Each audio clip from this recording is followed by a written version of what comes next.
안녕하세요. 재테크 읽어주는 남자입니다. 오늘 제가 알아볼 내용은요. 서장훈은 어떻게 300억 건물주가 되었나입니다. 여러분들 서장훈 전부 다 알고 계시죠? 우리가 서장훈 하면은 보통 건물주, 연예계에서 대표 건물주 이렇게 많이 알고 있죠. 한간에는 보통 건물이 6천억이다 이렇게 알고 있지만 실제 그 내용은 아니고요. 대충 300억 정도의 건물을 소유하고 있습니다. 그러면 서장훈은 어떻게 이런 건물주가 되었나 한번 저랑 같이 알아보도록 하겠습니다.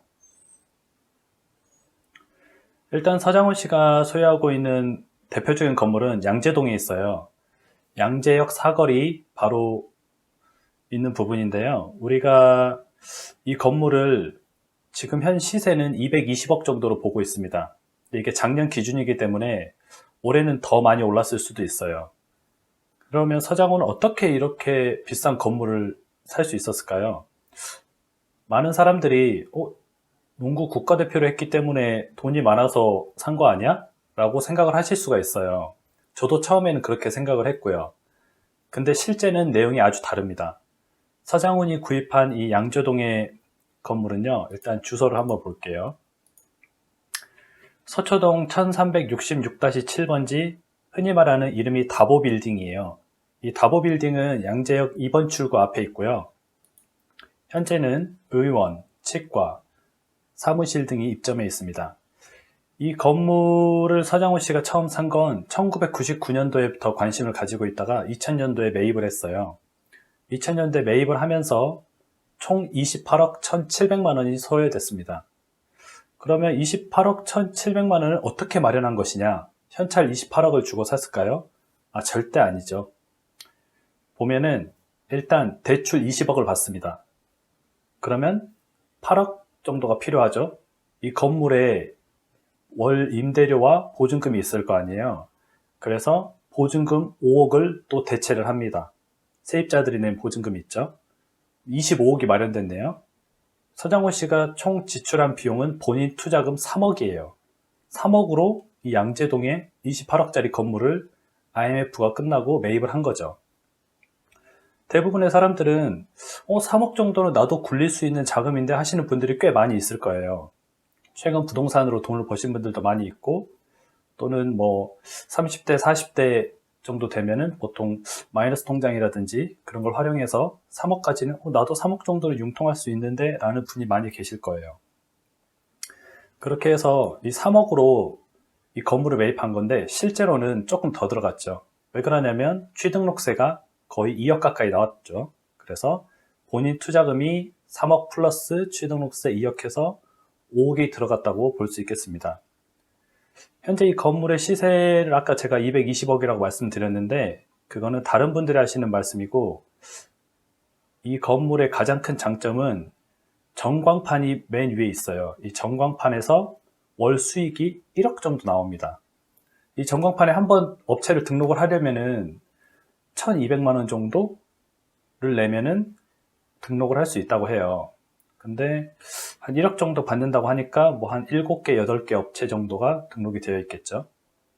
그리고 건물에서는 월세는 서장훈 씨가 구입할 당시에는 3천만 원 정도 좀 안 되는 걸로 알고 있었는데 현재는 4천만 원 정도 되는 걸로 보고 있습니다.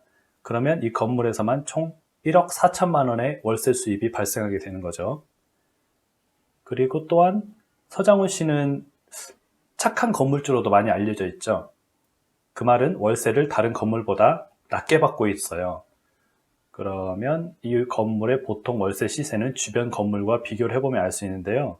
주변 건물과 비교를 했을 때 이 건물의 월세 시세는 5,500만 원에서 6천만 원 정도로 보고 있습니다. 그러면 대략 7, 6에 48도 안 되네요. 그러면은 66에 36, 한 60% 정도 다른 주변 건물보다 60% 정도의 월세를 받고 있는 것으로 보면 되겠네요. 그리고 서장훈 씨가 소유하고 있는 두 번째 건물은 흑석동에 있어요. 흑석동에 있는 건물은 2005년도에 매입을 했는데요. 2005년도 1월 달에 50억가량 주고 매입을 했습니다. 이 건물은 실제는 대출은 그렇게 많이 받지는 않았어요. 그래서 대부분의 자기 자본과 얼마 끼지 않은 대출로 구입을 했는데 이 건물은 이제 그 추후에 구입한 거기 때문에 크게 뭐 의미는 없지만 현재 시세는 한 100억 정도 보고 있습니다. 앞에 말씀드렸던 양재동의 건물은 부모님 명의로 소유를 하고 있고요. 이 흑석동의 건물은 어머니와 공동 명의로 소유를 하고 있습니다. 실제 이 흑석동의 이 건물은 100억이라고는 하지만 제가 봤을 때는 한 80억 정도라고 보고 있어요. 1층에 뭐 히읗은행이 입점해 있고요. 뭐 외과, 내과, 한의원, 뭐 PC방, 그리고 호프 이렇게 입점을 해 있습니다. 그리고 삼성동에 또 힐스테이트 아파트 사는 걸로 알고 있는데 그게 한 시세가 15억 정도로 알고 있어요. 대충 합치면 220억 플러스 80억 플러스 15억 해서 뭐 한 300억 조금 넘는 부동산 자산을 소유하고 있죠.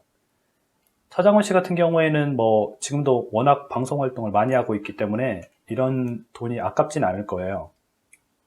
월세를 조금 받는다고 해서 내가 손해보는 건가? 라는 생각을 전혀 뭐 할 만한 사람은 아니죠. 오히려 방송에서 월세보다 더 많은 돈을 벌고 있을 걸로 예상이 되고 있습니다. 제가 이 서장훈 씨의 그 건물을 준비한 이유는요. 많은 젊은 20대, 30대 남자들한테 또는 여성분들한테 말씀드리고 싶은 게 있어서 그래요. 우리가 재테크에 관심을 굉장히 많이 가져야 되는데 실제로는 이 재테크에 관심을 가지신 분들이 생각보다 많지 않더라고요. 왜냐면 나는 지금 먹고 살기 바쁘고 또는 저런 비싼 건물들, 아파트들 나는 집 살 돈이 없어 라고 이렇게 단정 지어버리고 나중에 내가 나이 들어서 해야지 이런 생각을 하고 또는 그냥 나는 지금 삶을 즐기면서 사는 게 좋아 라고 하시는 분들이 꽤 많이 있어요.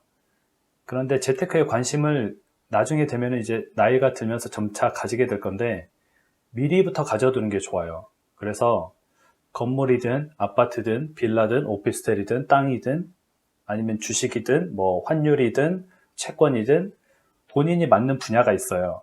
그 분야에 대해서 관심을 지속적으로 계속 가지고 계시면은 지금이 조금 싼가 비싼가 좀 하락기인가 상승기인가 이런 걸 좀 아실 수가 있어요. 근데 대부분 학교에서 뭐 미적분 가르쳐주고 뭐 역사 가르쳐주고 윤동주 시 이런 거 가르쳐주고 이렇게 하죠.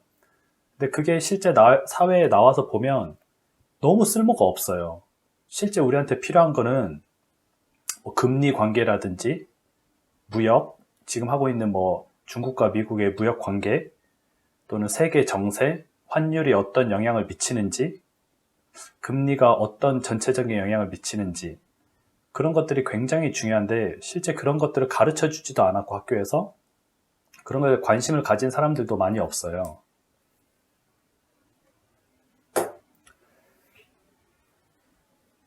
그러면 이렇게 꼭 투자를 해야 될까요? 라고 물어보시는 분들이 계실 거예요.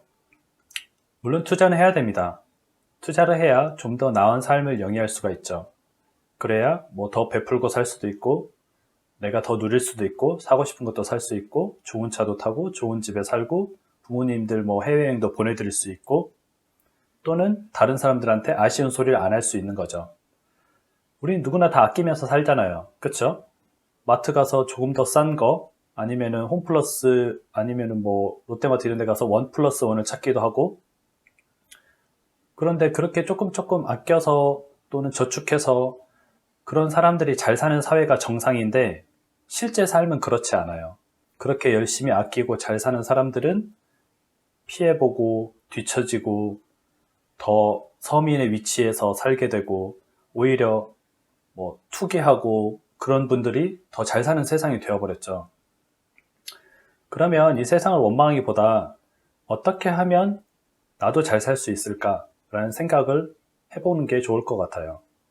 그래서 재테크 공부를 꾸준히 하라고 저는 좀 추천을 드리고 싶어요.